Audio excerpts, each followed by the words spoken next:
রাজধানীর ধানমন্ডির ৩২ নম্বরে শেখ মুজিবুর রহমানের বাড়ি এখন ধ্বংসস্তূপে পরিণত হয়েছে। বুধবার রাতে সাবেক প্রধানমন্ত্রী শেখ হাসিনার অনলাইনে দেয়া বক্তব্যের প্রতিবাদে বাড়িটি বুলডোজার দিয়ে ভেঙে গুঁড়িয়ে দিয়েছে বিক্ষুব্ধ ছাত্র জনতা। একই সঙ্গে শেখ হাসিনার বাসভবন সুধা সদনেও আগুন দেয় তারা। লং মার্চ টু ৩২ ও বুলডোজার কর্মসূচিতে অংশগ্রহণকারীরা বলেন, স্বৈরাচারের কোনো চিহ্ন বাংলার মাটিতে রাখা হবে না। জুলাই আগস্টের আন্দোলনে নেতৃত্ব দেয়া বৈষম্য বিরোধী ছাত্র আন্দোলনের অনেক নেতাকর্মী এই কর্মসূচিতে অংশ নেন। সাদমান সাকিবের প্রতিবেদন। বুধবার রাতে ছাত্র সমাজের উদ্দেশ্যে ভার্চুয়ালি বক্তব্য দেন ভারতে পালিয়ে থাকা স্বৈরশাসক সাবেক প্রধানমন্ত্রী শেখ হাসিনা।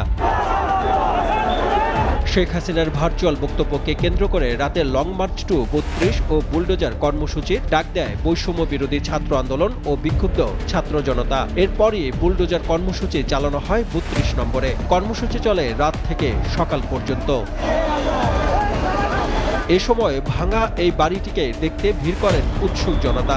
তারা বলেন, ক্ষমতার দাম্ভিকতা দেখাতেন শেখ হাসিনা, অন্যায় জুলুমের প্রতীক বানিয়েছিলেন ৩২ নম্বরকে।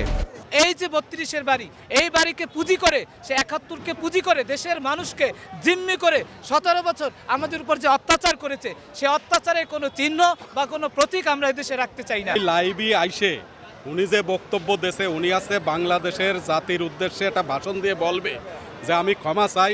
আওয়ামী দুঃশাসনের ৭১ থেকে ৭৫ এবং ২০০৯ থেকে ২৪ সাল পর্যন্ত যে অপরাধ সুষ্ঠু তদন্ত করে যারা এর সাথে জড়িত সকলকে যথাযথ শাস্তি প্রদানের যদি করা হয়, তবেই এ জাতি এ দায় থেকে কলঙ্কমুক্ত হবে। কর্মসূচিতে অংশ নেয়া শিক্ষার্থীরা বলেন, বাংলার মাটিতে স্বৈরাচার শেখ হাসিনার কোনো চিহ্নই রাখা হবে না। এ সময় আওয়ামী লীগকে নিষিদ্ধ ও শেখ হাসিনার ফাঁসির দাবি তোলেন তারা। ছাত্রলীগ, আওয়ামী লীগ, যত প্রকার লীগ আছে প্রত্যেক প্রকার লীগকে বাংলাদেশ থেকে নিষিদ্ধ ঘোষণা করা হোক।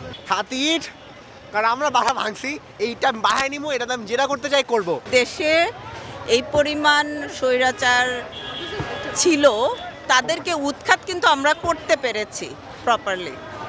এটা ইতিহাসের সাক্ষী হিসেবে রাখবো।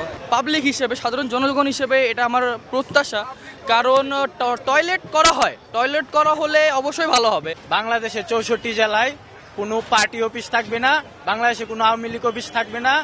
সকাল 10টার কিছু পরেই বুলডোজার কর্মসূচি শেষ হলে এরপর ভবন ভাঙার কাজ চলে হাতুড়ি শাবল দিয়ে। সাদমান সাকিব, এসিটিভি, ঢাকা।